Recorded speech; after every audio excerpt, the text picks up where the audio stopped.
That the amendments recommended. David Clark.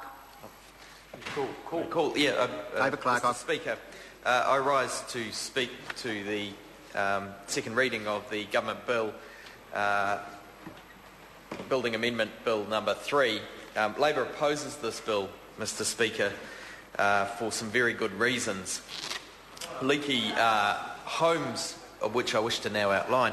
The leaky homes problem, which became apparent in the 1990s, was a problem long before it was addressed, and it came about as a result of inadequate legislation. And my fear, Mr. Speaker, is that here we go again, making more inadequate legislation, a risk we should not be running in this sector. There is no doubt in my mind that building regulation is very important for our country. When we compare, for example, the earthquakes in Haiti and Christchurch, we see both as tragedies, but we can be somewhat thankful that we had stricter building regulation here. It is an important area of law, and it is an important area to get right. There are aspects tied up with leaky buildings which relate to health, poverty, and our poor housing stock. The rates of rheumatic fever at the moment are of great concern, so there's no doubt that we need to address these matters.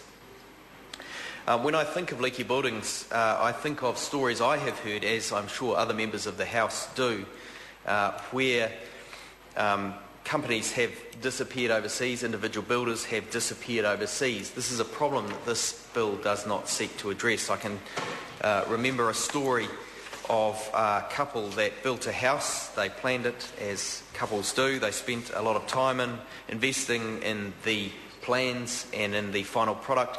And this couple, Mr. Speaker, perhaps unlike many other examples that have been used, did not take a case to have the leaky building addressed by any kind of official mechanism.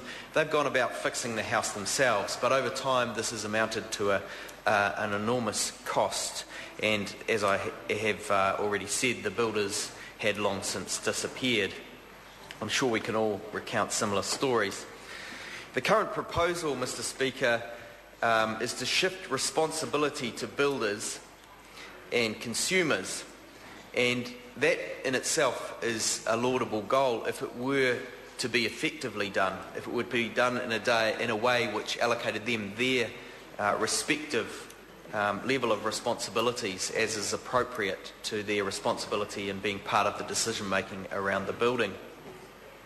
But the Labor Party has a view that I believe has been wisely formed, that this reallocation of responsibilities needs to be looked at properly, and looked at hard and looked at long, and it ought to be a genuine reallocation.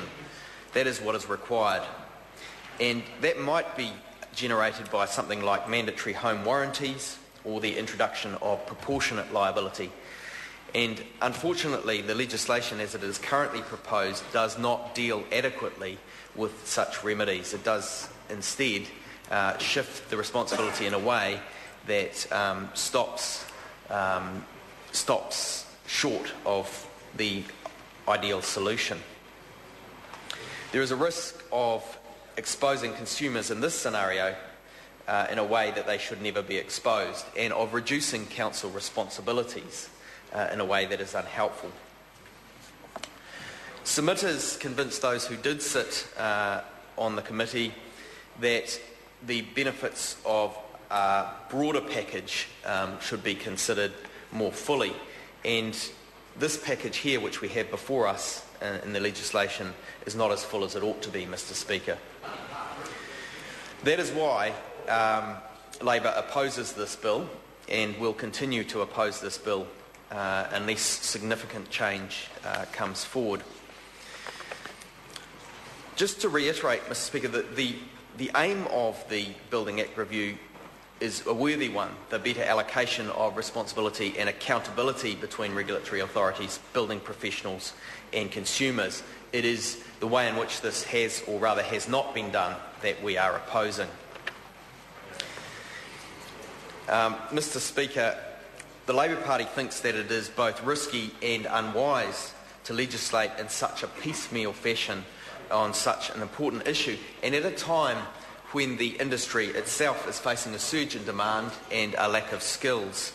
And we've also got simultaneously the issue of Christchurch and the rebuild. These are not insignificant issues, and it's important, rather than to rush into legislation that's imperfect, that we face these other issues and generate legislation that is truly lasting and that will truly address the problems that we have. I can recall in my recent occupation as a head of a university hall trying to get hold of a structural engineer.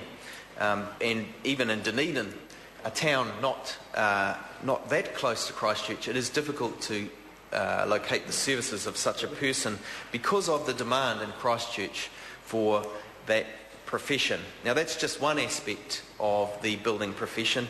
There are huge demands on those people right now, and those pressures must be also addressed. So, Mr. Speaker, that is why these reasons are why the Labour and Green parties submitted their minority view. Well, at least I can say they're why the Labour Party submitted its minority view to from the Select Committee. And it's from a fear that, as it stands, the bill might allow the homeowner fewer remedies when left in the lurch by a $100 shell company. It's simply not acceptable that that be the case.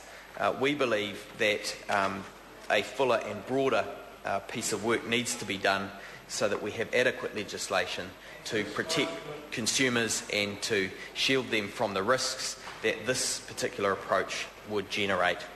So that, Mr. Speaker, is why we will oppose this bill. And, Mr. Speaker, I'm very proud to stand here on behalf of the Labour Party and deliver that message. Thank you. The Honourable Chair.